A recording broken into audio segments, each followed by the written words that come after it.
Chapter 6 retirement और death of a partner में long questions. Question number 5, Dhawal Kamal Naval D K N 3 partners sharing profit and losses in a proportion of 2:2:1, जिसमें N retire हो रहा है। Necessary adjustments are given. So first of all necessary formats to be prepare: revaluation account, partners capital account and balance sheet. ये question में हमें cash account prepare नहीं करना है, क्योंकि पार्टनर्स को जो अमाउंट, पार्टनर्स की जो ड्यू अमाउंट है वो लोन के फॉर्म में रखना है। यानी क्वेश्चन में अगर क्लियरली इंफॉर्मेशन है कि retiring partner is to be disburse in cash immediately, यानी कैश उसको पे कर देना है, तब जाके हमें कैश बैंक अकाउंट की रिक्वायरमेंट होगी।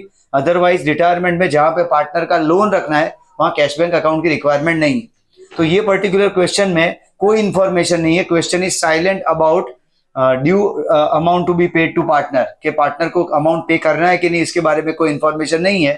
और नो इंफॉर्मेशन के केस में हमें लोन के फॉर्म में रखना है। इसलिए यहाँ पे नेसेसरी फॉर्मेट है revaluation, partners capital and balance sheet. We are asked to prepare this formats and require to pass necessary journal entries as well. तो शुरुआत करते हैं कैपिटल अकाउंट के बैलेंस शीट से। धवल का डी का कैपिटल है 30,000, के का 20,000 और एन का 10,000 है। कैश का balance as it is 5,000 to be shown on the asset side. Now first part is accumulated profit loss distribution, जिसमें एक तो जनरल रिजर्व की अमाउंट है जो कि अमाउंट है 5,000, तो जिसके लिए जर्नल एंट्री होगी general reserve to D to K to N 2,000, 2,000, 1,000। तो यहाँ कैपिटल अकाउंट की credit side by general reserve free reserve से डिस्ट्रीब्यूट करेंगे। उसके बाद इन्वेस्टमेंट फ्लक्चुएशन रिजर्व है 2,500 का, जिसमें से इन्वेस्टमेंट की वैल्यू रिड्यूस करनी है। अब इन्वेस्टमेंट की बुक वैल्यू 10,000 है और उसको 8,000 की वैल्यू पे, यानी मार्केट वैल्यू 8,000 पे पार्टनर टेक ओवर कर रहा है, इसलिए इन्वेस्टमेंट की वैल्यू में 2,000 रुपए हमें कम करने हैं, जिसके लिए हमारे पास इन्वेस्टमेंट फ्लक्चुएशन रिजर्व के 2,500 रुपए है। उसमें से पहले 2,000 will be used for reduction in the value of investment, so to investment, and remaining 500 will be distributed among partners D K N 2:2:1 में 200, 200 and 100, and after that n will take over that investment at a price of 8,000, so n's capital to investment 8,000। अब इसकी पूरी process समझते हैं। पहले investment fluctuation reserve यहाँ पे minus होगा, इन्वेस्टमेंट 10,000 है, उसमें से इन्वेस्टमेंट फ्लक्चुएशन रिजर्व के 2,000 माइनस होंगे और बाकी के 500 रुपए यहाँ पार्टनर्स के कैपिटल में डिस्ट्रीब्यूट किए जाएंगे। उसके बाद उसकी वैल्यू 8,000 पे आई, जो कि टेक ओवर किया पार्टनर एन ने, तो एन के कैपिटल में डेबिट साइड आएगा टू इन्वेस्टमेंट, और बैलेंस शीट में यहाँ पे इन्वेस्टमेंट की वैल्यू आउटर कॉलम में 0 होगी। ये हमने सिर्फ प्रेजेंटेशन पर्पस के लिए, अंडरस्टैंडिंग पर्पस के लिए लिखा है यहाँ पे, अदरवाइज इन्वेस्टमेंट यहाँ शो करने की भी जरूरत नहीं है। 10,000 inner column investment minus 2,000 reduction, 8,000 is market value and taken over by partner, so outer column value is 0। Investment fluctuation reserve का 2,000 यूज हो गया है, 500 यहाँ डिस्ट्रीब्यूट हुआ और इन्वेस्टमेंट 8,000 पे टेक ओवर किया पार्टनर ने, इसलिए यहाँ पे कैपिटल में डेबिट साइड आएगा टू इन्वेस्टमेंट और अमाउंट होगी पार्टनर एन के कॉलम में। इसके बाद यहाँ पे ओल्ड गुडविल दिया गया है पार्टनर्स, यानी बैलेंस शीट में ओल्ड गुडविल है, तो old goodwill is also written off in old profit sharing ratio, so to goodwill 4,000, 4,000 and 2,000। After that necessary adjustment है रिवैल्यूएशन के। तो पहला एडजस्टमेंट है machine market value is 25,000, machine की बुक वैल्यू 20,000 है और मार्केट वैल्यू 25, तो 5,000 मशीन में प्लस होंगे और वो 5,000 रिवैल्यूएशन क्रेडिट साइड आएंगे बाय मशीनरी अकाउंट 5,000। इन्वेस्टमेंट का एडजस्टमेंट कर दिया हमने, creditors 5,000 is now not payable to creditors, तो क्रेडिटर्स में से 5,000 रिड्यूस होंगे, 15,500 क्रेडिटर्स की वैल्यू है, माइनस करके outer column 10,500, credit side of revaluation account आएगा बाय क्रेडिटर्स 5,000। उसके बाद वर्कर्स कंपनसेशन है 2,000, वर्कर्स कंपनसेशन है 2,000, तो 2,000 रुपीज यहाँ पे वर्कर्स कंपनसेशन के फॉर्म में, क्लेम के फॉर्म में लिखा गया है और उसको हमने रिवैल्यूएशन डेबिट साइड से क्लेम किया है। तो workers compensation 2,000, revaluation debit and balance sheet liability side. यहाँ पे हमारे पास कोई वर्कर्स कंपनसेशन रिजर्व का बैलेंस नहीं है, इसलिए एंटायरली ये क्रिएट किया जाएगा, रिवैल्यूएशन डेबिट होगा और balance sheet liability side workers compensation यानी वर्कर्स क्लेम की अमाउंट आएगी। उसके बाद स्टॉक की वैल्यू 5,000 रुपए रखनी है, स्टॉक की वैल्यू जो कि 10,000 है, उसमें 5,000 कम करके आउटर कॉलम वैल्यू आएगी 5,000, और ये जो reduction in the value of stock है it will be debited to revaluation account to stock 5,000। Provision for doubtful debts is to be provided at 10%, यानी BDR 10% रखना है।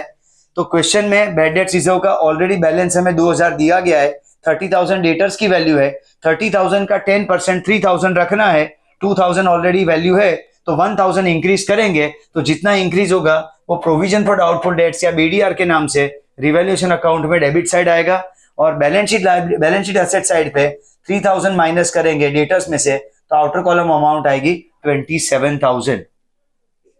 फर्म की गुडविल, यहाँ पे firm's goodwill is given as 40,000 में से जो एन आउटगोइंग पार्टनर है एन उसका शेयर निकालेंगे 1/5 8,000, और इन एब्सेंस ऑफ इंफॉर्मेशन हमें मानना होगा कि न्यू रेशियो डी और के बीच में सेम रहेगा जो उनका इंटरनल प्रोपोर्शन था, जो 2:1 में 2:2 था उन दोनों का प्रोपोर्शन, यानी 1:1 का ही उनका न्यू रेशियो आएगा।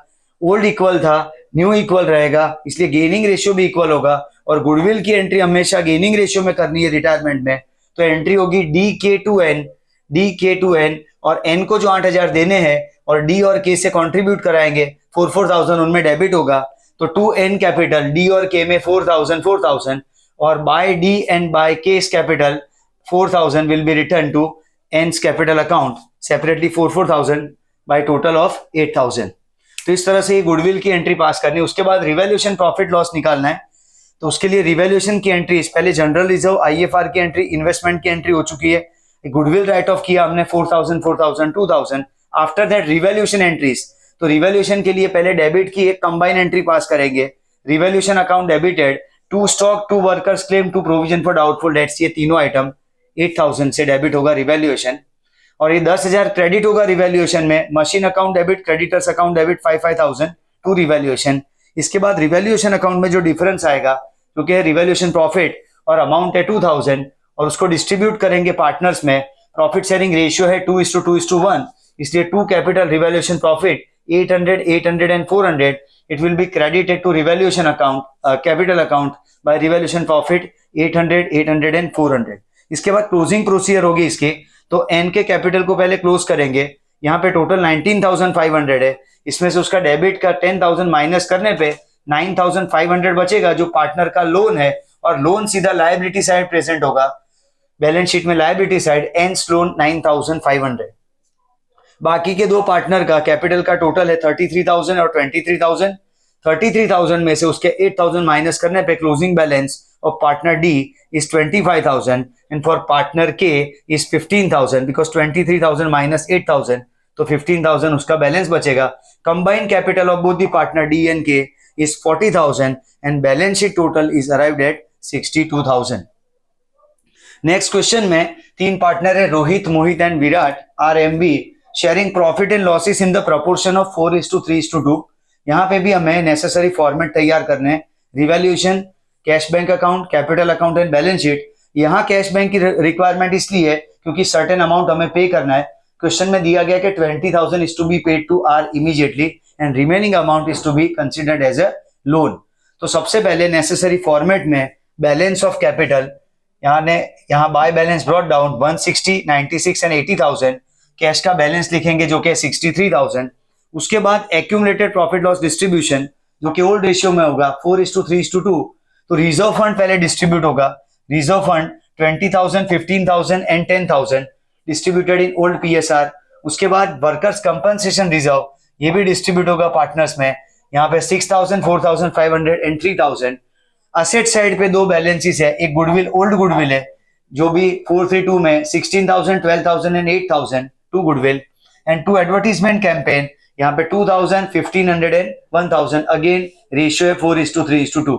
तो इस तरह से आफ्टर दिस बैलेंस जो फ्री रिजर्व है, reserve fund and workers compensation reserve, और एसेट साइड पे गुडविल एंड एडवर्टीजमेंट कैंपेन यानी कि फिक्टिशियस एसेट, उसको राइट ऑफ करेंगे, ये बैलेंसेस शो करेंगे यहाँ पे। उसके बाद नेसेसरी एडजस्टमेंट रिवैल्यूएशन अकाउंट के लिए, इसमें लैंडेड बिल्डिंग की मार्केट वैल्यू 180 रखनी है, तो बुक वैल्यू है 150, उसमें 30 प्लस करने पे 180 आएगा, जिसकी क्रेडिट साइड इफेक्ट जाएगी रिवैल्यूएशन में बाय लैंडेड बिल्डिंग क्योंकि उतना बढ़ रहा है एसेट 30,000। मशीनरीज रिड्यूस बाय 15,000, तो machine debit side of revaluation 15,000, machine में से 15,000 माइनस करके आउटर कॉलम अमाउंट आएगी 75,000।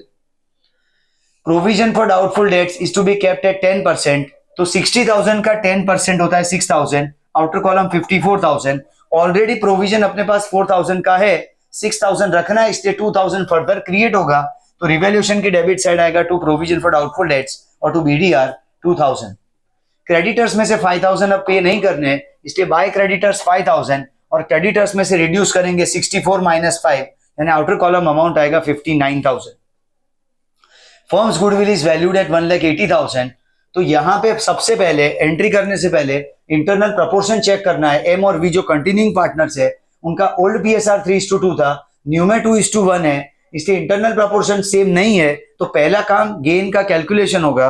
तो गेन की फॉर्मूला है new share minus old share. M का न्यू शेयर है 2/3, वी का न्यू शेयर है 1/3, एम का ओल्ड शेयर है 3/9, 4 + 3 + 2 टोटल 9। बाय मिस्टेक लोग 3/5 2/5 लिखते हैं, ये ध्यान रखना है कि उनका ओल्ड शेयर, एम का ओल्ड शेयर लेना है। तो 3/9 आएगा, 4 + 3 + 2 टोटल 9, सो 3/9। और वी के लिए वो ओल्ड शेयर है 2/9, सो 2/3 माइनस 3/9, 3/9 बचेगा यहाँ पे, और 1/3 माइनस 2/9 1/9। सो 3:1 का गेनिंग रेशियो होगा। पार्टनर एम और वी में गेनिंग रेशियो 3:1 का होगा। फर्म की गुडविल हमें दी गई है 1,80,000। उसमें से पहले आर जो रिटायरिंग पार्टनर है उसका शेयर निकालेंगे। आर का शेयर है 4/9, 180 का 4/9 करने पे उसकी अमाउंट आएगी 80,000, जिसको गेनिंग रेशियो में एंट्री पास करनी है। M V to R capital, to R में 80,000 और एम और वी में डेबिट होगा गेनिंग रेशियो में। गेनिंग रेशियो 3:1 है, इसलिए 60,000 एंड 20,000 आएगा। अब पोस्टिंग करने के लिए टू आर कैपिटल, एम और वी में 60/20 and by M and by V 60 and 20 R के कॉलम में, आर के कैपिटल अकाउंट की क्रेडिट साइड लिखा जाएगा। तो एंट्री है M V to R capital, तो टू आर कैपिटल एम और वी में amount, to R capital M और वी में अमाउंट, बाय एम और बाय वी, और अमाउंट आएगा आर के कैपिटल में। इसके बाद रिवैल्यूएशन को क्लोज करेंगे। तो डिफरेंस यहाँ पे रिवैल्यूएशन में 35,000 total credit side, 17 debit side, तो 18,000 is revaluation profit and it will be shared by partners in old PSR 432। तो 8,000, 6,000, 4,000 will be credited to partners capital account by revaluation account, revaluation profit 8,000, 6,000 and 4,000। उसके बाद retiring partner का disbursement करना है, cash payment करना है कि 20,000 is to be paid immediately to R and remaining amount is to be considered as a loan। तो R का क्रेडिट साइड का टोटल 2,74,000, उसमें से ये पेमेंट किया है टू कैश बैंक 20,000, जिसकी दूसरी इफेक्ट बैंक अकाउंट की क्रेडिट साइड आएगा बाय आर्स कैपिटल 20,000, जिससे कैश का बैलेंस हो जाएगा 43,000, क्योंकि टोटल है अकाउंट का 63,000, इसमें से 23,000 का पेमेंट करने पे कैश का बैलेंस आएगा 43,000। इसके बाद बाकी दो पार्टनर्स के, अब ये 20,000 माइनस करने पे पहले आर का लोन का अमाउंट मिलेगा, और आर का लोन का अमाउंट है 2,36,000। अब पार्टनर के लोन ऑलरेडी हमारे पास बैलेंस शीट में हमें दिए गए। आर का लोन 10,000 का है और एम का लोन 16,000 का है। तो आर का लोन 10,000 था और उसमें 2,36,000 और बड़ा लोन, तो आर की अमाउंट जो होगी लोन की हो जाएगी 2,46,000 और एम का लोन रहेगा एज इट इज 16,000। इसके बाद बाकी दो पार्टनर्स के कैपिटल को क्लोज करना है। तो उसके लिए एम और वी का टोटल है यहाँ पे 1,21,500 एम के केस में, तो डिफरेंस आएगा 48,000 और वी का टोटल है 97,000, जिसमें से डेबिट आइटम माइनस करने पे उसका बैलेंस है 68,000। तो यहाँ पे दोनों पार्टनर के कंबाइन कैपिटल 48 एंड 68 टोटल 1,16,000। उसके बाद जो बैलेंस इस पे एडजस्टमेंट नहीं है, जो एस्पेक्ट पे एडजस्टमेंट नहीं है उसको एज इट इज लिखना है। जैसे यहाँ पे स्टॉक पे कोई एडजस्टमेंट नहीं था तो उसको एज इट इज लिखा 85,000 और उसके बाद बैलेंस शीट का टोटल मिलेगा 4,37,000। नेक्स्ट क्वेश्चन में VLS 3 पार्टनर है, ओल्ड प्रॉफिट शेयरिंग रेशियो है 5:3:2 और S रिटायर हो रहा है और S के रिटायरमेंट के बाद new ratio between V and L is determined at 2:3। तो यहाँ पे भी इंटरनल प्रोपोर्शन सेम नहीं है, इसलिए गेन का कैलकुलेशन करना होगा। बिफोर दैट यहाँ पे पहले opening balances VLS by balance 85,000, 64,000 and 71,000। Cash account open किया है क्योंकि यहाँ पे सर्टेन अमाउंट पे करना है और बाकी का अमाउंट लोन रखना है, इसलिए बैंक अकाउंट की रिक्वायरमेंट है। तो to balance 36,000। Revaluation account, capital account, cash bank and balance sheet necessary formats to be prepare, जिसमें ये बैलेंस शीट लिखे। इसके बाद यहाँ पे फ्री रिजर्व्स डिस्ट्रीब्यूशन करना है। तो सबसे पहले वर्कर्स कंपनसेशन रिजर्व, अब इसकी जो अमाउंट है वो 17,000 है। 17,000 में से वर्कर का क्लेम 7,000 का है, तो WCR में से क्लेम जितनी अमाउंट बैलेंस शीट में शो करेंगे लायबिलिटी साइड पे 17,000 का रिजर्व था उसमें से 7,000 यूज हो गए, इसलिए बाकी के 10,000 पार्टनर में डिस्ट्रीब्यूट होंगे VLS में, और ओल्ड PSR है 5:3:2, तो by workers compensation reserve 5,000, 3,000 and 2,000, 5,000, 3,000 and 2,000। Investment में जस्ट लाइक प्रीवियस क्वेश्चन यहाँ पे एडजस्टमेंट है, तो इन्वेस्टमेंट फ्लक्चुएशन फंड हमें यहाँ 15,000 दिया गया है। इन्वेस्टमेंट की बुक वैल्यू 60,000 है, मार्केट वैल्यू 40,000 है, इसलिए पहले तो 20,000 इन्वेस्टमेंट में कम करना है। तो कम करने के लिए 15,000 का पहले फंड पूरा यूज करेंगे। नेसेसरी एंट्रीज यहाँ पे हमने पास की है। क्वेश्चन में एंट्रीज के बारे में नहीं पूछा है, पर ये टेक्निकल पार्ट है। WCR में इन्वेस्टमेंट, इसलिए फॉर प्रेजेंटेशन पर्पज ये एंट्रीज और गुडविल की एंट्री यहाँ पे रिकॉर्ड की गई है। तो ये जो इन्वेस्टमेंट फ्लक्चुएशन रिजर्व है 15,000, और उसमें से हमें 15,000 यूज करना है और बाकी का 5,000 रिवैल्यूएशन से लेके टोटल 20,000 इन्वेस्टमेंट में से रिड्यूस करना है, क्योंकि बुक वैल्यू 60 है और मार्केट वैल्यू 40 है, इसलिए revaluation debit side to investment 5,000, investment fluctuation reserve debit 15,000 to investment 20,000। इसलिए जो इन्वेस्टमेंट 60,000 है बैलेंस शीट में, उसमें से 15,000 का IFR और 5,000 रिवैल्यूएशन से लेके 2 माइनस करने पे अब उसकी मार्केट वैल्यू आ जाएगी 40,000। और ये 40,000 की वैल्यू पे पार्टनर ने टेक ओवर किया एस ने, तो उसके लिए एंट्री है एस टू इन्वेस्टमेंट। तो यहाँ पे आएगा टेकन ओवर बाय एस, इसलिए आउटर कॉलम में वैल्यू इन्वेस्टमेंट की 0 हो जाएगी और एस के कैपिटल अकाउंट की डेबिट साइड आएगा टू इन्वेस्टमेंट 40,000। इसके बाद नेक्स्ट एडजस्टमेंट के लिए यहाँ पे रिवैल्यूएशन एडजस्टमेंट से पहले फॉर्म की गुडविल है 60,000, तो गुडविल की एंट्री के लिए गेन का कैलकुलेशन करना होगा। तो गेन के लिए new share minus old share, V का न्यू शेयर है 2/5, एल का न्यू शेयर है 3/5, वी का ओल्ड शेयर है 5/10, एल का ओल्ड शेयर है 3/10, 2/5 माइनस 5/10 माइनस 1/10 आएगा, यानी वी पार्टनर वी सेक्रीफाइस कर रहा है, और एल के लिए 6 माइनस 3/10 यानी उसकी अमाउंट आएगी 3/10। इसका मतलब सिर्फ एक ही पार्टनर गेन कर रहा है एल। तो फर्म की गुडविल जो है 60,000, उसमें से पहले जो आउटगोइंग पार्टनर है एस, उसके शेयर जितनी अमाउंट निकालेंगे, एस शेयर 60,000 इंटू एस का शेयर है 2/10, तो उसकी अमाउंट है 12,000, और वी के सेक्रीफाइस जितनी अमाउंट निकालेंगे, तो वी सेक्रीफाइस 60,000 इंटू 1/10 6,000, एस को और वी को दोनों को देना है 12,000 और 6,000, and it will B contributed by partner L because L is the only gaining partner, तो L कैपिटल डेबिट होगा 18,000। तो यहाँ पे L कैपिटल की डेबिट साइड 2S2V 12,000 6,000, 2S2V 12,000 6,000, और बाय L करके V में 6,000 और S में 12,000, V में 6,000 और S में 12,000। तो इस तरह से गुडविल की एंट्री का पोस्टिंग करेंगे। इसके बाद write off 3,000 from debtors and provide 5% as provision for doubtful debts. तो यहाँ पे 3,000 बैड डेट्स राइट ऑफ करनी है पहले, जिसकी एंट्री होगी बैड डेट्स टू डेटर्स। तो बैड डेट्स पहले डेटर्स में से माइनस हो गए 3,000, तो उसकी वैल्यू बचेगी 20,000। 23,000 ऑलरेडी डेटर्स की वैल्यू है, जिसमें से 3,000 माइनस करने पे अब वैल्यू हो जाएगी 20,000। ऑलरेडी BDR 4,000 रुपए का दिया गया है, तो ये जो 3,000 रुपए का जो लॉस आया है बैड डेट्स का, उसको BDR से हम राइट ऑफ करेंगे, क्योंकि BDR जो प्रोविजन है वो डाउटफुल डेट्स के यानी लॉस को राइट ऑफ करने के लिए है, इसलिए BDR टू BD एंट्री होगी 3,000। तो ये दो एंट्री से बैड डेट्स क्लोज हो जाएगा। बैड डेट्स जो है बैड डेट्स रिजर्व से क्लोज होगा। बैड डेट्स रिजर्व का अमाउंट अब 1,000 हो जाएगा, 4,000 था पहले, 3,000 का लॉस उसमें से राइट ऑफ हुआ, इसलिए BDR अब 1,000 रुपए बचेगा। हमें क्वेश्चन में बोला गया है कि राइट ऑफ करने के बाद 5% BDR प्रोवाइड करना है। तो 5% यानी 20,000 जो रिमेनिंग डेटर्स है उसका 5% 1,000 होता है। हमारे पास जो रिटेन हुआ है BDR वो भी 1,000 है, जो रखना है वो भी 1,000 है, यानी BDR में कोई चेंज नहीं है, रिक्वायर्ड अमाउंट के हिसाब से ही BDR है, इसलिए कोई इफेक्ट रिवैल्यूएशन में नहीं जाएगी। सिर्फ ये दो एंट्री होगी, बैड डेट्स टू डेटर्स 3,000 रुपए डेटर्स में से माइनस होंगे, and then BDR to BD, जिससे BD account bad debts account close होगा और BDR 3,000 रुपए रिड्यूस होके 1,000 हो जाएगा। तो यहाँ पे डेटर्स में से 3,000 माइनस 20,000 और माइनस BDR 1,000 करके आउटर कॉलम अमाउंट आएगी 19,000।